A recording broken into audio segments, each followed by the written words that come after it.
పురుషోత్తమాయ నమః అథోక్షరాయ నమః నరసింహాయ నమః జనార్దనాయ నమః ఉపేంద్రాయ నమః హరే శ్రీకృష్ణ పరబ్రహ్మణే నమః. రెండు అక్షంతలు ఉంటే కనుక వాసన చూసి వెనక్కేసుకోండి. ఉత్తిష్టంత భూత పిశాచాః ఏతే భూమి భారకాః ఏతేషామా విరోధేన బ్రహ్మకర్మ సమారభేత్. ఓం భూః ఓం భువః ఓం సువః.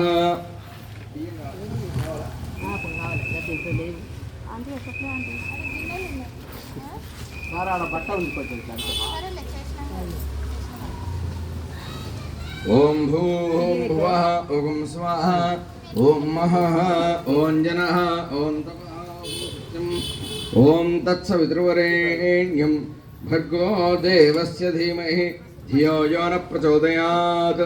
ఓం ఆపో జ్యోతిరసోమృతం బ్రహ్మ భూర్భువస్సువరోం శుభాభ్యుదయార్థం చ శుభే శోభనే మంగళే ముహూర్తే అత్ర పృథివ్యాయాం జంబూద్వీపే భరతవర్షే భరతఖండే మేరోర్దక్షిణదిగ్భాగే శ్రీశైలస్యాద్వాయవ్యప్రదేశే కృష్ణాగోదావర్యోర్మధ్యదేశే శ్రీదేవి శరన్నవరాత్రోత్సవ మంటపే సమస్తదేవతా బ్రాహ్మణ హరిహర గురుచరణ సన్నిధౌ అద్య ప్రార్థే శ్రీ శ్వేతవరాహ కల్పే వైవస్వతమన్వంతరే కలియుగే ప్రథమోపాదే అస్మవర్తమాన వ్యవహారిక చాంద్రమానేన ప్రభవాది షష్ఠ సంవత్సరాణాం మధ్యే విశ్వావసనామ సంవత్సరే దక్షిణాయనే శరదృతో ఆశ్వయుజమాసే శుక్లపక్షే పంచమ్యాం లక్ష్మీవాసరే శుభవాసరే శుభ నక్షత్ర శుభయోగ శుభకరణే గణ విశిష్టాయాం శుభతిథౌ అస్య దూరం పెట్టు చెప్పులు దూరం పెట్టు. అస్య యజమాన్యమాస గోత్రోద్భవస్య అయ్యా గోత్రం ఎటు నుంచి వద్దాం క్లాక్ వైస్. వ్యాస మహర్షి గోత్రం కదా. వ్యాస మహర్షి గోత్రోద్భవస్య వెంకటమ్మ నామ్నీం వాసుదేవ నామధేస్య విజయలక్ష్మీ నామ్నీం సకుటుంబస్య అయ్యా మీ గోత్రం మిథున కుల గోత్రోద్భవస్య. నెక్స్ట్ మీరు చెప్పండి. సుశిష్ట సూర్య మహర్షి గోత్రోద్భవస్య పేరు చెప్పలేదు. చెప్పండి.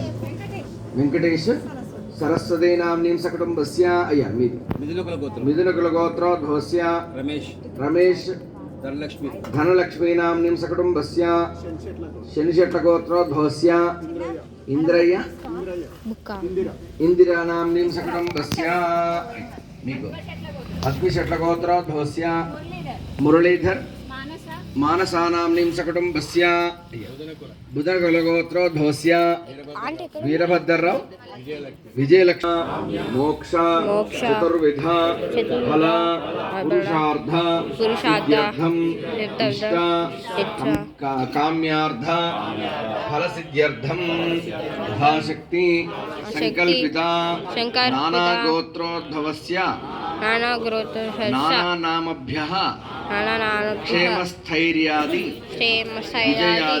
విజయాది సిద్ధ్యర్థం యథాశక్తి సంకల్పిత దేవి నవరాత్ర ఉత్సవేన దుర్గా హవనాఖ్యం కర్మకరిష్యే.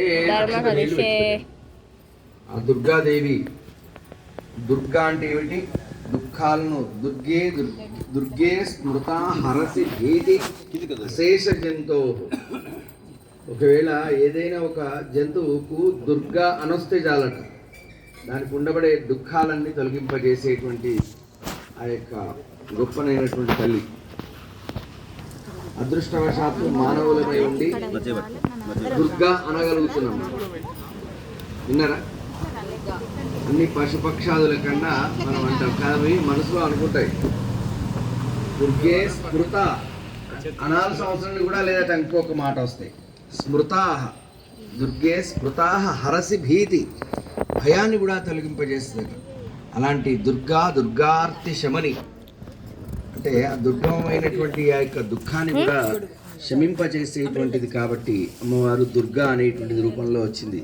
కాబట్టి దుర్గాదేవి యొక్క కటాక్ష వీక్షణాల కోసమై ఈ యొక్క దుర్గా హవనాఖ్యాన్ని చేస్తున్నామని చెప్పి నమస్కారం చేసి, దానికి గాను ఆ యొక్క గణపతి దేవుడు మనకి సకల సౌభాగ్యాలు కలిగించి ఈ యొక్క కార్యాన్ని నిర్విఘ్నంగా కొనసాగించేటట్టుగా చేయాలని చెప్పి నమస్కారం చేసుకోండి.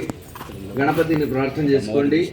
ఓం గణానాం త్వా గణపతిం హవామహే కవిం కవీనాముపమస్రవస్తమం.